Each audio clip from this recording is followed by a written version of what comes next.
So Job 38 and 39 tonight, as we continue, and as Tom was praying, we finally get to hear from God.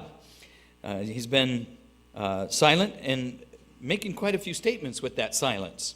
As we've seen Job go through these trials that were brought upon Satan's challenge to the Lord, that if you just kind of pull the rug out from under Job with all the blessings you've given him, certainly he's going to curse you to your face. And that didn't happen. And so Job, as he's there and all of his misery and disease and really ready to just die, hoping that he could die, but death wasn't coming, then was visited by three friends who came and tried to comfort him with words like, Job, basically you're a sinner. You're unrighteous, and this is why all these things have come upon you. You just need to turn from this sinful lifestyle, and God will once again bless your life. Well, they were dead wrong about that. Job had a lot to say in response to that. And then in the last couple of weeks, we looked at this young man, Elihu, who kind of came up from the crowd and spoke some wisdom here and there. But his basic premise was, no, Job, it's not about you being sinful, but you do have the wrong perspective on God. And let me set you straight about that. So we saw Elihu's words, and several times during his monologue, he said to Job, go ahead and answer. Go ahead and give me a response. And then never waited long enough to have Job say anything. Not that Job would have, because at that point I think he was done. When he finished his last bit of exhortation to the three friends, it said, and now Job's words have ended. And so I think he was finished. And Elihu, trying to put a little icing on the cake, didn't succeed too much in that either. But as he was finishing up, and as we were looking at last week, he described in several places about God being in the storm, or God being the creator of and the controller of these places where tumult and tempest would happen.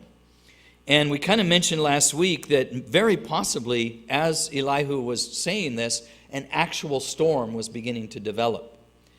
Because verse 1 of chapter 38 says, then the Lord answered Job out of the whirlwind and said. Notice it doesn't say out of a whirlwind, like suddenly something came up. It says the whirlwind. So it's like this was beginning to develop even as Elihu was finishing up. And as it got worse and worse, he might have felt, oh, that'll happen a few times tonight, not used to it. He might have felt that maybe I should get done quick here because we might need to head for some shelter as this storm began to brew and get more and more ominous.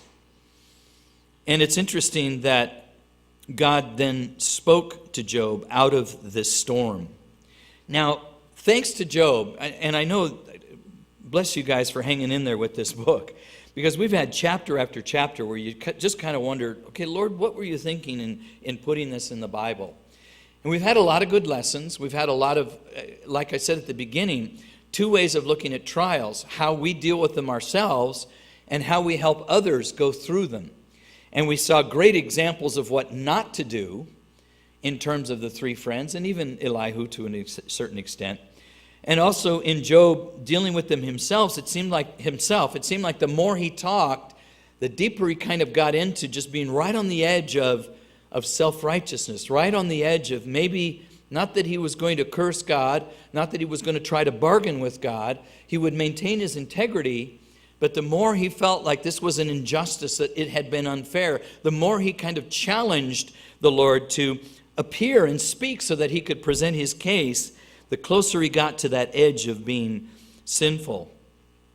But we can now thank Job in a mighty way, because in the next 3-4 chapters, we now have before us the longest commentary on God, spoken by God, about himself. These are God's words, and it's the longest passage in any of the Bible where God directly gives his own words to Job in particular, but to us as well. Because remember the first question, how do we deal with our own trials? And we're going to see tonight what God's answer and solution to that is.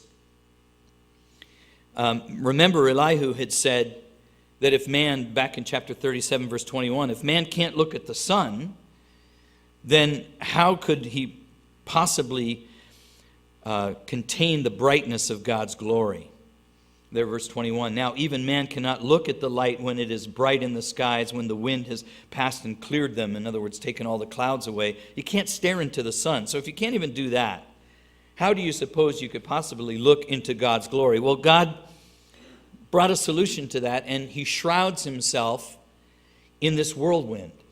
And I don't know if you've noticed, but pretty well throughout Scripture, when God appears to and speaks to man, it's from a storm. It's from thick and deep clouds. Remember up on Mount Sinai when God spoke to the Israelites? It was from the clouds that had shrouded the mountain. And you remember the Israelites' response. They said to Moses, hey, why don't you go up there and talk to God, and then you tell us what he said. We really don't want to hear from him directly anymore. Thank you very much. That was even hearing God's voice thundering from within this storm was more than they could take. We see even on the Mount of Transfiguration, God speaking from the clouds. We couldn't handle it. In our human fallen state, if we get anywhere close to the glory of God, we incinerate. We spontaneously combust, I'm sure of it. Which is why we need to have glorified bodies in order to even be in the presence of the Lord.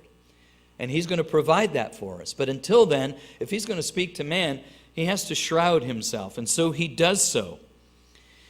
But I find it interesting that, as we're going to see tonight, the answer to Job's problems was not an explanation of God like the four friends had given, but it was a revelation of God. See, when God displays his majesty, it's going to automatically and instantaneously humble Job, and it's going to bring him from demanding justice into silent submission. And here's the lesson for us. God's answer to us and everything we deal with is not an idea and it's not a theory. It's God himself. Anytime we have an issue, anytime we have a trial, anytime we're in a place of confusion or doubt, anytime we're in a place of joy, the place to direct those is to him, to God. You know, that's why even the cross was just a vehicle. I know that we as Christians hold the cross dear and it's very important, but God's purpose was not to end it at the cross. I think that's one of the mistakes that the Catholic Church has made. They've kind of ended it at the cross. They believe in the resurrection, but Jesus is still there. That wasn't God's intent. It was to take us beyond the cross to himself, to a living, vibrant, vital relationship with him. And he's going to show Job tonight, this is the answer, Job, that you need to what you're dealing with. It's not an explanation of me, it's just me. Job had put out a challenge. Back in chapter 13, verse 22, he said, then call and I will answer, or let me speak and you respond to me. Some pretty bold words. But this was Job's heart. He really wanted to hear from God. Well, he's finally going to. It's finally going to come into play. God is going to respond in these next few chapters with, and it's interesting. You think, okay, God has a chance to speak, and you would think there would just be an elongated dissertation about himself. But instead, God puts it in the form of a question. He plays Jeopardy with Job. Please put your answer in the form of a question. He comes up now with 77 questions he's going to ask Job through these next few chapters. And they're in 3 different groups. And interestingly, he meets Job with something that Job could relate to, and that's creation. It's what we sang about several different times tonight. So the 3 breakdowns, or the 3 sections that we're going to be looking at, 2 of them tonight and the other one next week, is first, can you explain my creation? Which we'll find here in chapter 38, verses 1 through 38. Can you explain my creation? God's going to show his power and his wisdom. Then the second overall question he's going to ask is, can you oversee and care for my creation? And that's going to be chapter 38, verse 39, all the way through the end of chapter 39. And that shows God's providential care over his creation. And then finally, in chapter 40, beginning in verse 6, going all the way to the end of 41, the question is, can you subdue my creation or dominate it? So those three basic questions, all in the form of these smaller ones that, like I said before, 77 of them that God will put out to Job. Now, what we're going to find out or discover tonight is that God is intimately involved with his creation. Not just initially. I don't know if you know what a deist is. There was, at the beginning of our country, as a matter of fact, there were a lot of men that were deists. And basically what a deist believes is that God did create everything, but then he just kind of spun everything into motion and walked away. Figuring, okay, that's all good, it's all going to take care of itself, and that was it. He put everything into motion and then walked away from it. But what we're going to see in these chapters tonight is that flies in the face of what's really happening, because God really is there. He's there in every aspect of creation and its development and its maintenance. So it isn't that he's just kind of left it to its own. We kind of feel that way sometimes because science has figured out that, there's stuff like gravity and there's centrifugal force. That's two. There's centrifugal force that, causes these things to move, and we understand all of that. But what we don't understand in that theory is that God's the one that holds that all together. Have him take his hand off of that for 1 second, and everything flies apart. All of it does. So the first question he poses to Job is, can you explain my creation? Now, verse 1 I read already. Then the Lord answered Job out of the whirlwind and said. Now, first of all, note that it says, then the Lord answered.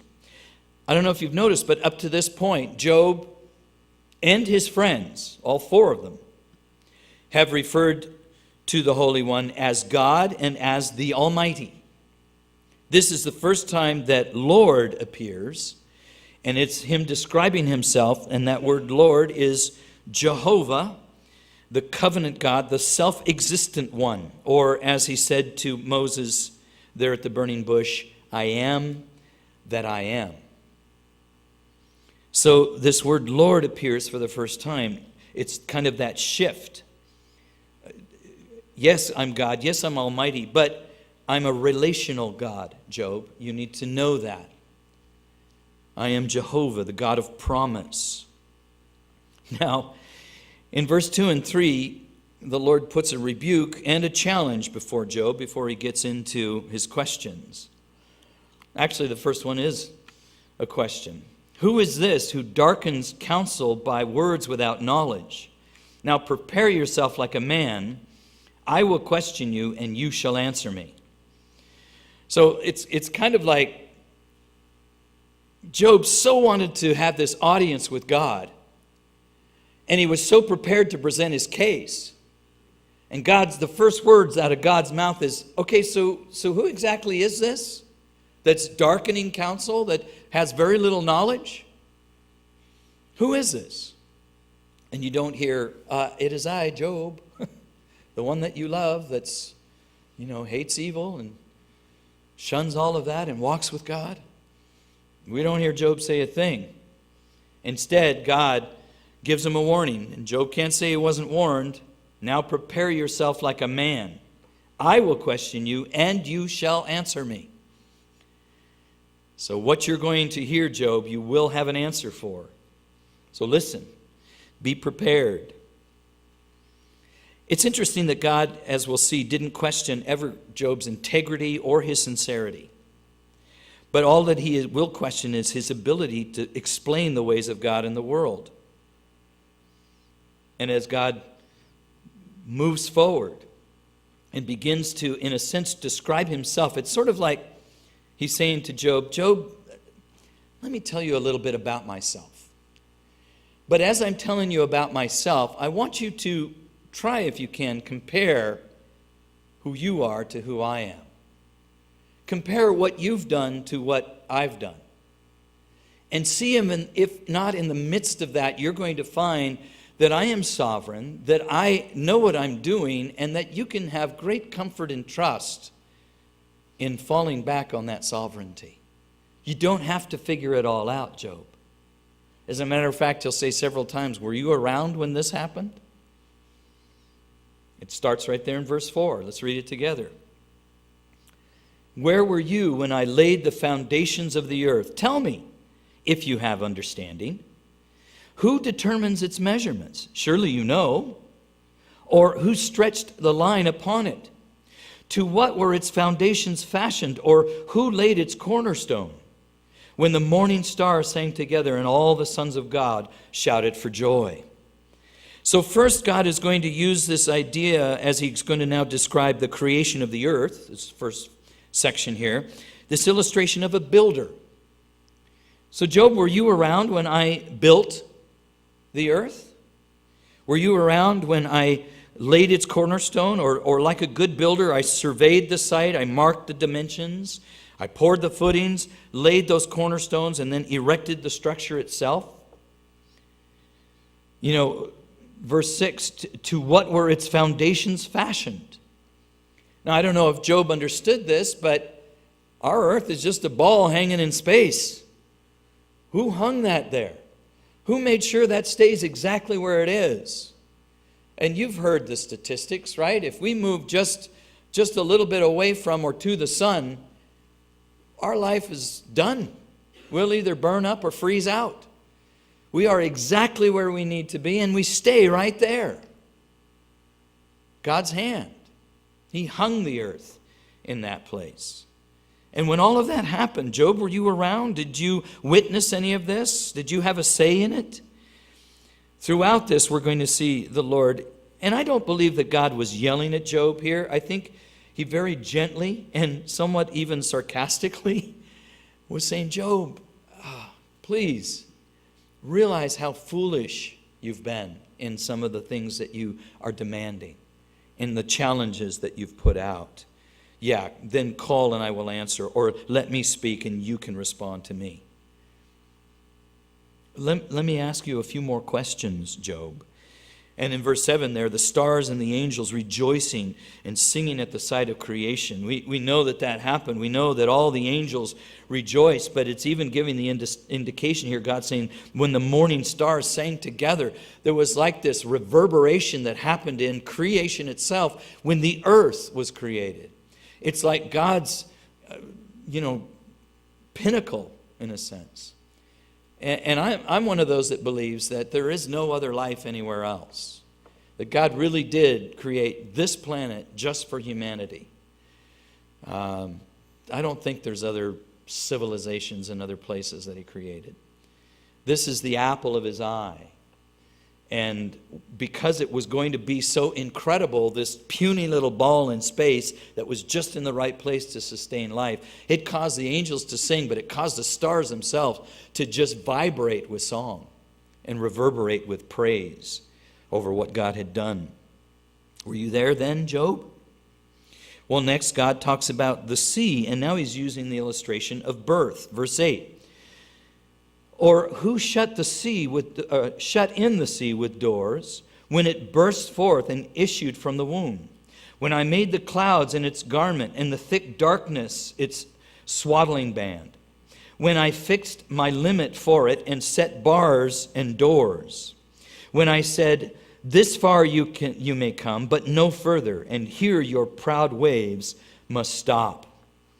So the creation of the seas and the waters, and you get this indication that there wasn't any water before, and God really just, in a sense, had it come forth, like literally like giving birth, like being knit together in secret and bursting forth like a baby.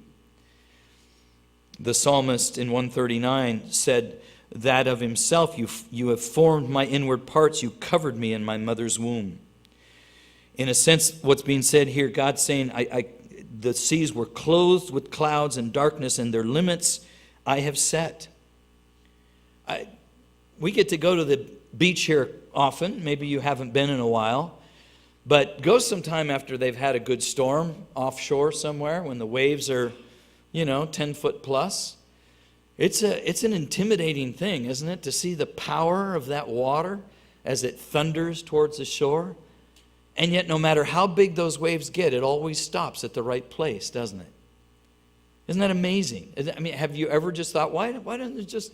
We've seen examples, haven't we, in recent time of what happens when those boundaries get violated. That tsunami that happened back, I can't remember the year now, but down there in Indonesia in the ocean when that offshore earthquake hit, and the water just not respecting that boundary just came right in and caused hundreds of thousands of lives.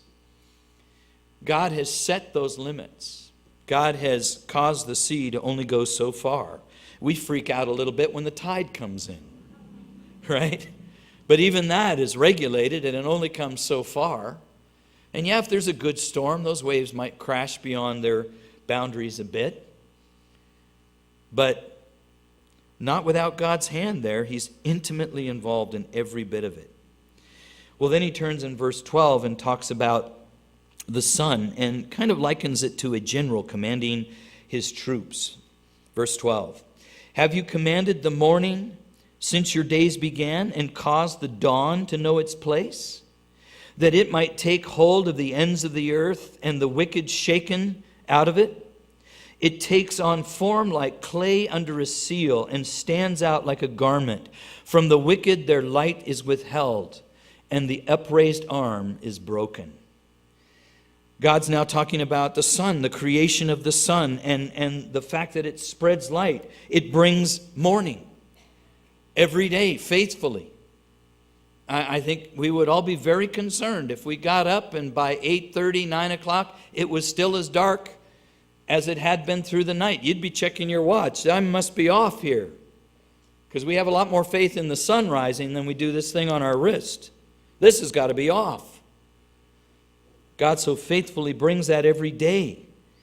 And the sun that just brings forth this light, but also it's so bright that it chases away evil. It puts an end to the evil deeds that are done in darkness. I like this image here in verse 14. It takes on form like clay under a seal. It was that signet ring that they would put on a piece of wax or clay and just kind of roll it on there. And up to that point, it's just a glob of clay. But as soon as you roll that seal on there, whatever it is, the clay then takes that impression. And that's kind of what the sun does. When you look at the earth in darkness, it's just a dark ball. But as soon as the sun begins to come up over the horizon and cast those long shadows, it brings that impression out. I don't know if you've ever noticed this, but Google Maps, look at their satellite images, and when you zoom way in, as close as you can get, look at where the shadows are. I guarantee you every picture has long shadows in it. You know why? Because they take all of their shots for Google Maps either early in the morning or right at dusk. Because if the sun is right overhead, you don't get any contrast. You'll just see kind of images blending into each other. But when the sun's just coming up over the horizon and making that impression, like rolling that signet, that seal over the clay, and it casts those shadows, then from above you can see what those things are. Even tiny little houses and cars that happen to be in the shot when that picture's taken. It's amazing. It's that same kind of idea, the sun coming up and giving form to the world and shaking the wicked out of it because it brings light. Well, now in the next section, beginning in verse 16, God's going to have 11 questions that relate to the vast dimensions of creation. And I find it interesting as God describes this to Job, because in all reality, the average child today knows more about the heights and depths of the universe than Job and his friends did. And sometimes I wonder if that isn't a downfall for us. Because for Job, it must have been just awe-striking to hear this. Verse 16, have you entered the springs of sea, or have you walked in search of its depths? Have the gates of death been revealed to you, or have you seen the doors of the shadow of death? This is referring to Sheol, that place kind of in the center of the earth, the belly of the earth. Verse 18, have you comprehended the breadth of the earth? Tell me if you know all this. So first, these questions about the dimensions of creation itself. And like I said, we know more, and even our children who learn this stuff in school, more than wise Job and all of his friends. Verse 16, have you entered the springs of the sea, or have you walked in search of its depths? You know, they've done measurements, and the deepest part that they have found to this point is in the Pacific. And it is 35,810 feet deep, or 6.78 miles. Now, I related to this because just this week I flew to Cheyenne and then over to Little Pine Bluffs by car where my daughter lives. But you hear the announcement over the intercom, right? The pilot saying we have now hit our cruising altitude of maybe 35,000 feet. And to think the height that I am up over the earth is the transverse of how deep that part of the ocean is. Think about that next time you fly. As high as we are right now is how deep the ocean is, at least at one point. That's amazing. And God's saying, have you entered the springs of the sea, or have you walked in search of its depths? Job, because it's a lot deeper than you think. As a matter of fact, until I saw this, I didn't know it was this deep. Then in verse 19, can you imagine or go to the stars and beyond? Where is the way to the dwelling of light? And the darkness, where is its place? That you may take it to its territory, that you may know the path to its home. Do you know it because you were born then? Or because of the number of your days is great? Job, do you see a little bit of that sarcasm in there as God continues to ask these questions? Job, really? I mean, okay, if the earth isn't enough, then let's go to the stars. Let's go beyond. The lights in the sky, can you put them in their place? Can you bring them up in their seasons? I mean, Job, since you're so old, can you calculate the reaches of the heavens, of the east or of the west? By them, these lights are diffused. Then in this next section, God continues and he asks Job, do you understand the heights of where the snow and the hail are? Look at this. Have you entered, verse 22, the treasury of snow, or have you seen the treasury of hail, which I have reserved for the time of trouble, for the day of battle and war? By what way is light diffused, or the east wind scattered over the earth? Job, making snow and hail. And I like the way God puts this, the treasury. You get this idea that there's a storehouse somewhere. Now, again, this is where our scientific knowledge really messes things up. Because we know how snow forms up there in the clouds. It gets cold enough, and that rain begins to crystallize and then falls as snowflakes. Or if it freezes enough, it comes down as hail. But what God is saying is, have you entered the treasury of snow or seen the treasury of hail? And I find this interesting, 23, which I have reserved for the time of trouble, for the day of battle and war. This is prophetic. Again, if we believe that Job was written around the time of the patriarchs, Abraham, Isaac, and Jacob, then this was written well before Joshua.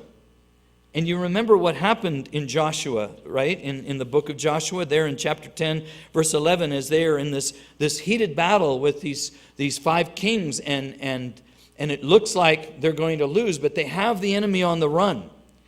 Not that they're going to lose, but they're not going to have enough time really to win the battle. They've got the enemy on the run. And they're killing as many as they can. But in Joshua 10, verse 11, it says, and it happened as they fled before Israel and were on the descent from Beth Horon, that the Lord cast down large hailstones from heaven on them as far as Azarach, and they died. And there were more who died from the hailstones than the children of Israel killed with the sword.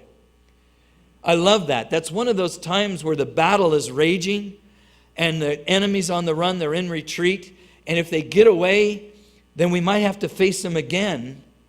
And they're killing as many as they humanly can. And God just gets so excited, he gets involved. And he just starts hurling hailstones from heaven. And here's what's amazing. Because you could say, well, it was, just a storm that hit. And these poor soldiers ended up, dying in this storm. Well, if you've got an enemy soldier here, you've got an Israelite here chasing him. So how does the enemy get hit and the Israelite doesn't if it's just a natural storm? No, God was taking aim. And God don't miss. And God also doesn't have friendly fire. He doesn't hit what he doesn't want to hit. Amazing. So Job, these storehouses of hail and snow that I've reserved for that time of trouble, that day of battle and war. He continues on now and talks about the rain, verse 25. Who has divided a channel for the overflowing water, or a path for the thunderbolts, to cause it to rain on the land where there is no one, a wilderness in which there is no man, to satisfy the desolate waste and cause to spring forth the growth of tender grass? Has the rain a father, or who has begotten the drops of dew? Job, consider that. I've taken you to the creation of the world itself. I've taken you to the sea, the sun, the vast dimensions of creation, even the snow and the hail and the treasuries there. What about rain? Can you make it rain, Job? Can you plot a course for that rain so it accomplishes God's purpose? I love this image in verse 26 and 27. God could just say, hey, I make it rain and I replenish the earth. But he goes beyond that and says, what about the rain in those places that are desolate where no man is? I've nurtured even those places where no one will ever see. Somewhere out in a meadow, up on a mountaintop somewhere, there is a small flower blooming that is so beautiful you can hardly describe it. And no man will ever see it. It's just up there in this desolate area. And yet God still takes care of it. He's showing Job that he is intimately involved in creation in every way. And he sends his rain even to wastelands, even to places where that spring forth these beautiful flowers and these grassy meadows. I've sent the rain, Job, and as a matter of fact, who has begotten them? Who has fathered them? Have you, Job? Then going from autumn and spring rains to winter frost. See, if Job didn't know how the rain was fathered, then how could he know how ice was born? Verse 29. From whose womb comes the ice and the frost of heaven? Who gives it birth? The waters harden like stone, and the surface of the deep is frozen. Ice has always been an amazing thing to me. You got ice that you have in your drink, makes it nice and cold. But to watch a lake freeze over, that's just amazing to me. I was born in Canada, and we were surrounded by water. And one of the things to do there is to go ice skating. You learn to play hockey before you can walk almost.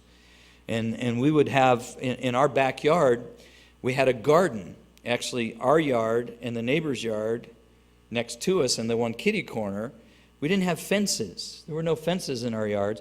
And all three of us and the edges of our properties had gardens that were depressed. They were about, 6 to 8 inches lower than the regular grassy area that we had in our gardens or in our yards.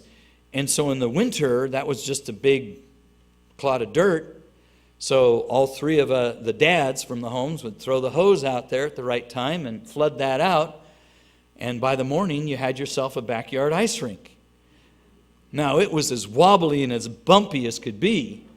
But the theory was if you can skate on that, you can skate on anything. And we got pretty good at it. So it was always fascinating for me as a young kid to watch Dad put that hose out there and that water just, flooding out those garden areas. And by the morning, beautiful ice rink out there. We could just skate on it and have a lot of fun.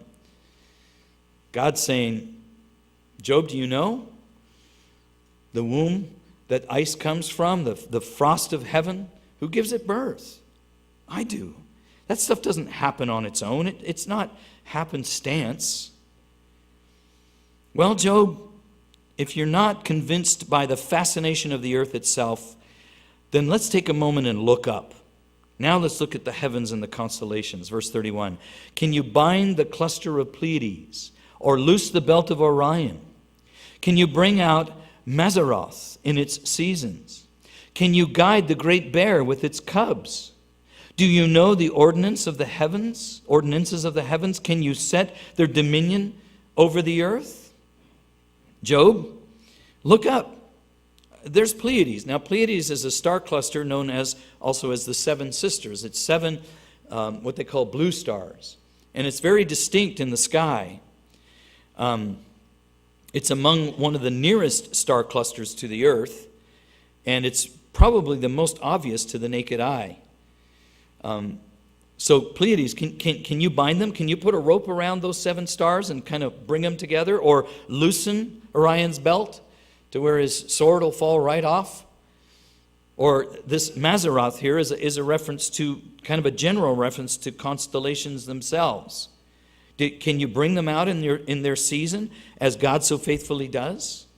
Could you make them appear, Job? And even here in verse 33, we see God using this holy sarcasm again, if you will. Do you know the ordinances of heaven? Can you set their dominion over the earth? In a way, it's like God is saying, Job, if you understood so much about the heavenly bodies, then why don't you use that authority to change your own situation? Really? Again, just fascinated by night sky and the stars. We unfortunately don't have too much of that here. A lot of city light blocks that out. But get out in the desert sometime when it's new moon, and it's amazing what you can see in a starry night. When I was young, we used to go to Mount Palomar a lot down in San Diego, and there's an observatory up there.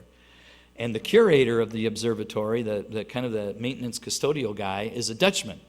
And so we would go up camping as kids in Palomar Mountain in the campgrounds there, and my father got to know this man and became friends with him. And he actually let us in a couple times, this was in the old days, to the big observatory. And at that time, I'm sure this isn't the case anymore, they had the largest reflective telescope in the world. And I actually got to look through that thing a couple times. And my goodness, if you don't get close to God in a second like that, then you're half dead already, because it's just this universe that just opens up to you. And it was so neat because the professor, the doctor that was there working on doing some research on some stuff, he had me look in, and he had it out of focus just a little bit. And he says, see that right in the center was what we're looking at. Do you see that bright spot? And I go, yeah, that's amazing. That must be a huge star. And he says, wait just a second. And he brought it into focus, and it was an entire galaxy. I literally could see the center and the spirals coming out. Oh, I still to this day get goosebumps about that. Just amazing. And God's saying to Job, look, I put all this stuff out there. I've named every one of them. I guess now you can name a star if you want to. Bad news. God already gave them a name. We may not know what it is. I've named them all. I've put them in their place. They come out right when they're supposed to. They stay in the sky in the places where they belong. Just for you, Job, just for my creation, to be a blessing to you. Can you shackle those things? Can you put a rope around them? I think not. And then finishing out this section, God is basically saying, verse 34 through 38, since you understand the heavens so well, can you control them? Verse 34, can you lift up your voice to the clouds? Can an abundance of water may cover you? Can you send out lightning that you may go and say to you, here we are? Who has put wisdom in their mind? Who has given understanding to the heart? Who can number the clouds by wisdom? Who can pour out the bottles of heaven, causing it to rain, when the dust hardens in clumps and the clods cling together? In other words, when the earth is parched, who brings the rain to it? Can you control any of this, Job? My creation? Who I am and what I have done? And it manifests itself right there. I like verse 36 because, we say, hey, we've got this figured out. What do we need God for? We know how the earth works. We know how the sun works. We know how it moves. But God says, who has put wisdom in the mind and who has given understanding to the heart? God has. See, all of these questions have the same answer, don't they? It gets back to what my little girl would always answer when I would ask questions about the Bible. And we would, after dinner, have a little discussion, and I'd ask a question about what we just read, and she answered the same thing to every question. Jesus. You know what was weird? 9 times out of 10, she was right. Because it does all come back to Jesus. It does all come back to God himself. And in fact, it's he who put these things in our mind. The technology that we have today, he put there. Now you might ask why. Why didn't he keep us, in a sense, simple-minded like Job so we could look with fascination at the sun? That we could say like David did in the Psalms, the sun is like the bridegroom coming out of his chambers. And it's like it rejoices like the strong man to run its race. And its rising is from one end to heaven and its circuit to the other end. David being able to look at that with such fascination. But I think God's allowed that kind of technology for us so that we could have actually a greater understanding of how it looks and how it works. And his hope in that is it would draw us even closer to him. Because I can tell you as a 12-year-old, I might have been 11, 12, when that galaxy came into focus on the bottom of that reflective light telescope, I couldn't help but think, no, that didn't happen on its own. God did that. And that's just one out of thousands of galaxies that are out there. God did that. Absolutely. So even our ability to comprehend these things comes from God himself. Well, now in verse 39, God moves to his providential, I knew I was going to have trouble with this word, providential care, his providence of his creation. And he asked Job this question, can you oversee my creation? Do you understand how they live and how to take care of them? So in his providence, God supervises the whole universe, and he makes sure that all of his littlest of creatures are taken care of. So he starts here with the animal kingdom and basically asks Job, okay, how about feeding lions? Verse 39, can you hunt the prey for the lion or satisfy the appetite of the young lion, the lion cubs, when they crouch in their dens or lurk in their lairs to lie in wait? And who provides food for the ravens when its young ones cry to God and wander about for lack of food? So Job, consider a lion. Now, Job's thinking, I won't even get close to a lion because they mean business. That's not something that mankind does. And God's saying, okay, so how do they eat? What gives that young cub not only his appetite, but his ability to crouch in his den, to lurk in that lair, lying in wait for his prey? God did that. God put that instinct in that lion. He did that. He created that. Even ravens. Now, I actually got blessed by reading this when it says, when its young ones, the ravens, when its young ones cry to God. Because I love to camp. And I love to tent camp. There's nothing like just sleeping in a tent with your family. You keep the top flap open. You can see the stars at night. The sun starts to come up in the morning. And it's just as peaceful as the forest awakes. And then somewhere up high in a tree you hear, ah, ah, for hours. Ravens. But now when I hear that, I can say, well, they're just crying to God. They're hungry. It's just a young raven crying to him. So thank you, Lord, for giving me that bit of insight. That has nothing to do with the study, just kind of a personal thing for me. Going on in chapter 39, verse 1. Do you know the times when the wild mountain goats bear young? Or can you mark when the deer gives birth? Can you number the months that they fulfill?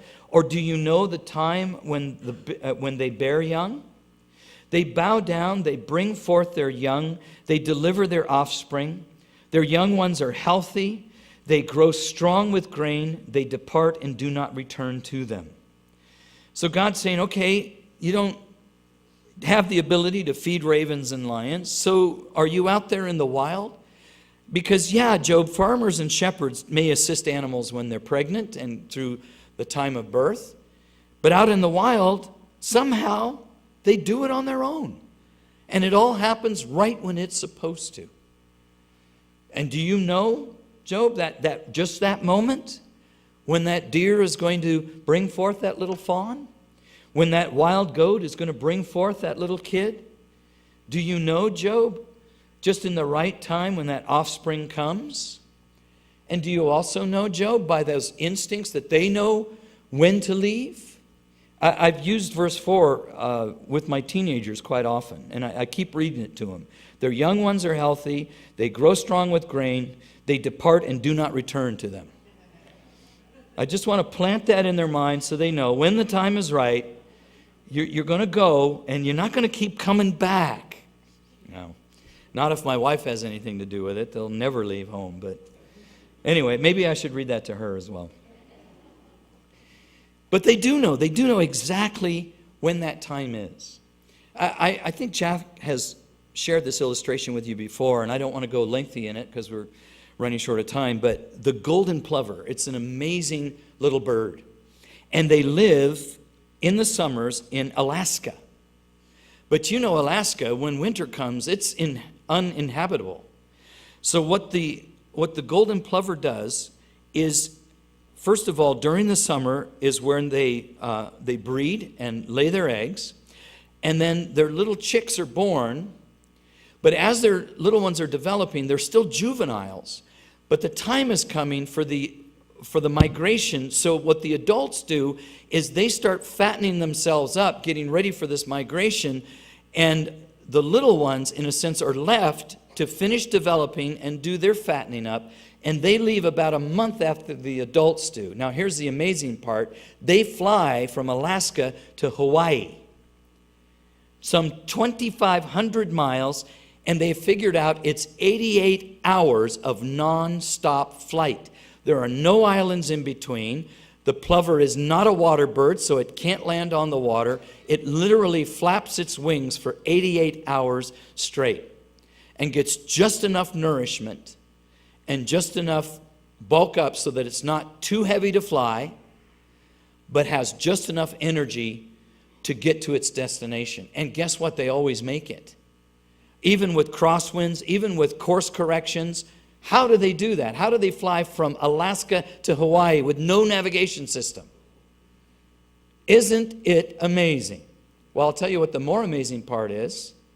They're down there in Hawaii having a little drink with the umbrella in it, sitting on a beach, and Junior's still up in Alaska. It's now time for him to migrate. And guess what? He does it. But he's never been there. He has never been to the place where his parents are now vacationing. And he makes the 2,500 miles, 88 hours of flight, and lands right in the spot where his parents are. And then they all go back to Alaska for the summertime, have more babies, and do it again year after year after year. That's fascinating. That's what God has placed in the animal kingdom. They know. They absolutely know. Well, let's move on. Verse 5. Another question, Job. Who set the wild donkey free? Who loosed the bonds of the oranger? I don't know if I'm saying that right. Whatever. You can look it up and do it right if you want. Verse 6. Whose home I have made the wilderness, and the barren land his dwelling. He scorns the tumult of the city. He does not heed the shouts of the driver. The range of the mountains is his pasture, and he searches after every green thing. So here we have this wild donkey, this onager. And it's an interesting breed because as much as man has tried, this particular breed of donkey refuses to be domesticated. And God's saying, well, that's okay because I've made him that way. and I've given him his freedom. I've allowed him to have the mountains as his pasture land as he searches for every green thing. He is an animal that I have determined will always be free, even though his brothers and sisters have been domesticated. He has another animal like it, the wild ox, verse 9. Will the wild ox be willing to serve you? Will he bed in your manger? Can you bind the wild ox in furrows with ropes? Or will he plow the valley behind you? Will you trust him because his strength is great? Or will you leave your labor to him? Will you trust him to bring home your grains and gather it to your threshing floors?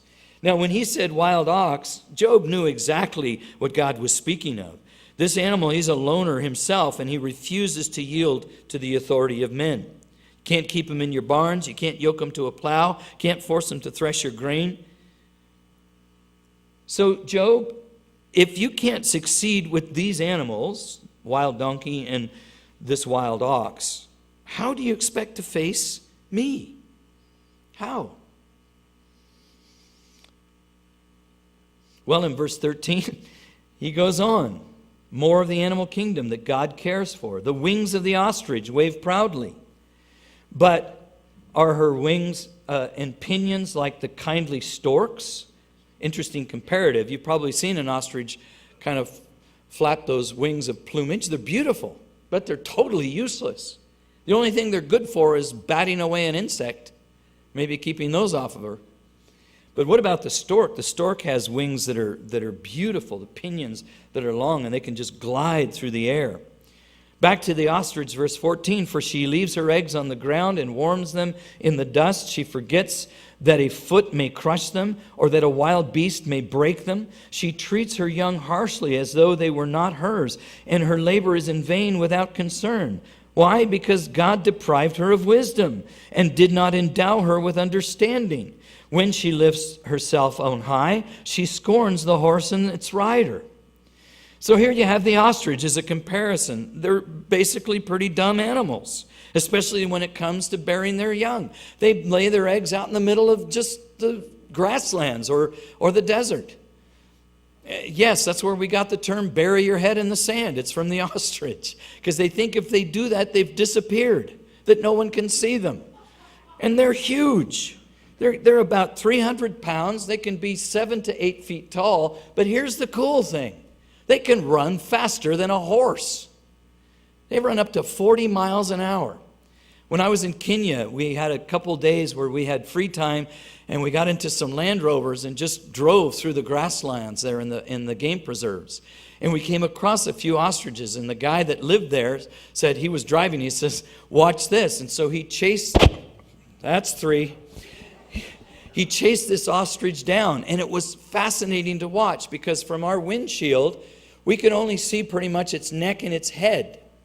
And what you see is that the body underneath is moving all over the place, going sideways, avoiding, holes in the ground and rocks, but his head is staying perfectly still so he can navigate and keep his focus on where he's going. That was really fast, and we're going like 35, 40 miles an hour, jumping all around because we're hitting every one of those potholes and every one of those rocks, where he's just kind of sliding, just gliding along, and just zoom, zoom, zoom. They're amazingly powerful. So yeah, God made them kind of dumb, but he made them fast. We should learn to ride those things. I think there'd be some benefit to that. Well, speaking of horses, verse 19, God now describes, as we're finishing up, this great war horse. Have you given the horse strength? Have you clothed his neck with thunder? Have you frightened him like a locust? Like a locust, his majesty majestically snorting and it strikes terror. He paws in the valley and rejoices in his strength. He gallops into the clash of arms. So this war horse has no fear. Nothing intimidates him. He mocks at fear and is not frightened, nor does he turn back from the sword.